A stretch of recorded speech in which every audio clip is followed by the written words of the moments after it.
За тэгэхээр энэ төгжрэлтэй дээрээс нь утаатай хүн амын бөөгнөрл ихтэй энэ хотод бол энэ хууль бол зохицохгүй маа гэдгийг би анханасаа хэлж энэний эсрэг байсан. Тэгэхээр ер нь бол яг одоо хөдөө орон нутгатаа ямар ч тийм одоо үйлчлэгээ болон одоо төрийн үйлчлэгээ болон бусад одоо нийгмийн болон эдийн засгийн одоо сайн үйлчлэгээ үзүүлдэг тэр газруудаас бүгдээрээ л хот руу шилжиж байгаа. Тэнгүүт бүгдийг энд ингээд хот гээд одоо чинь бүх дүүргийг хот болгоод дээрээс нь Эрдэнэт юу дархан мархан бүгдийг хот болгоод ингээд явчихтар бүх төвлөрөл чинь бүгдээрээ наашаа яг энэ төвийн бүс рүү хүрээд ирж байгаа байхгүй юу?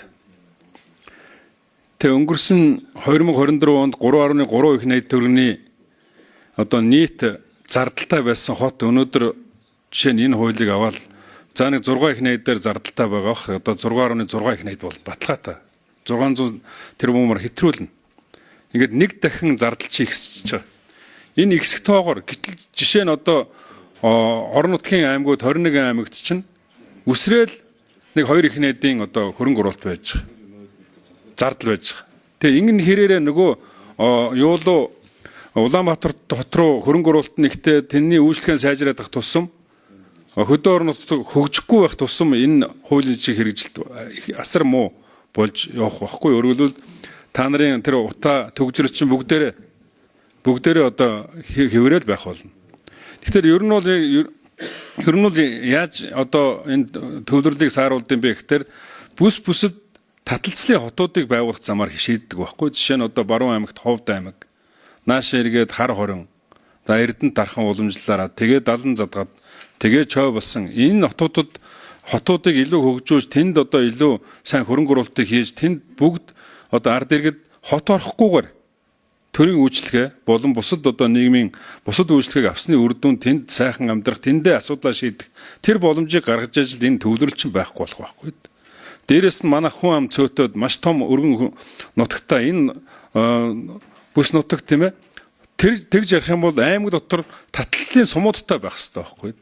Заавал аймгийн төв орохгүйгээр асуудлаа шийддэг сумуудтай байх хэрэгтэй. Ингэж бид нар тэр өргөн нутаг дэвсгэрийнхээ одоо тэр ард иргэдийг сайхан амьдруулах тэр одоо Улаанбаатар хот руу хэтэрхий төвлөрөлийг бий болгохгүй байх энэ зүйлүүдийг бүгдийг хийх хэрэгтэй байсан. Гэтэл харамсалтай энийг хүчндэл хийсэн одоо тэгэл эн чинь зөндөө юмнууд араасаа дагуулж байгаа. Улаанбаатар хотын хөрөнгө оруулалтууд одоо хэлж штэ нэгэн жилийн дотор нэг дахин өсөж штэ 3.3 их найд байсан бол 6 их найдын зардалтай болсон байна.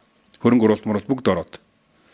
Ингэж явахтар чинь наадах одоо та нарын энэ Улаанбаатар хот руу шилжих тэр шилжилт хөдөлгөөн чинь улам ихсээ та нарын тэр нөгөө зориод байгаа. Тэр одоо төвлөрлийг багасгах энэ бүх зүйл чинь бүгдээрээ л одоо ерөөсөө ямар ч үр дүнгүй болох байхгүй. Хайр их хөрөнгүүд одоо 6.6 ихний төгрөг тийм ээ. Энэ одоо зардал чинь тэгээд ерөөсөө тэгэл та нар ажиллаад байдаг, хийгээд байдаг, зүтгээд байдаг. Гэтэл нөгөө төвлөрлийг чинь авчраад улам нэмэгдүүлэх тэр хотыг төвийн бүсэд хэтэрхий олноор бий болгосны үр дүнд энэ төвлөрөл чинь хэтрээ тэрнээсээ болоод та нарын тэр тэмцэл чинь зүтгэл чинь ямар ч үр дүнгүй болно л гэдгийг би хэлээд байгаа. Тийм учраас нэг жилээр хойшлуулж байгаа нь зөв байна. Дахиад бүр тэр чигээрээ энэ хууль нь хэрэгжихгүй дуусаасаа гэж бодож байна.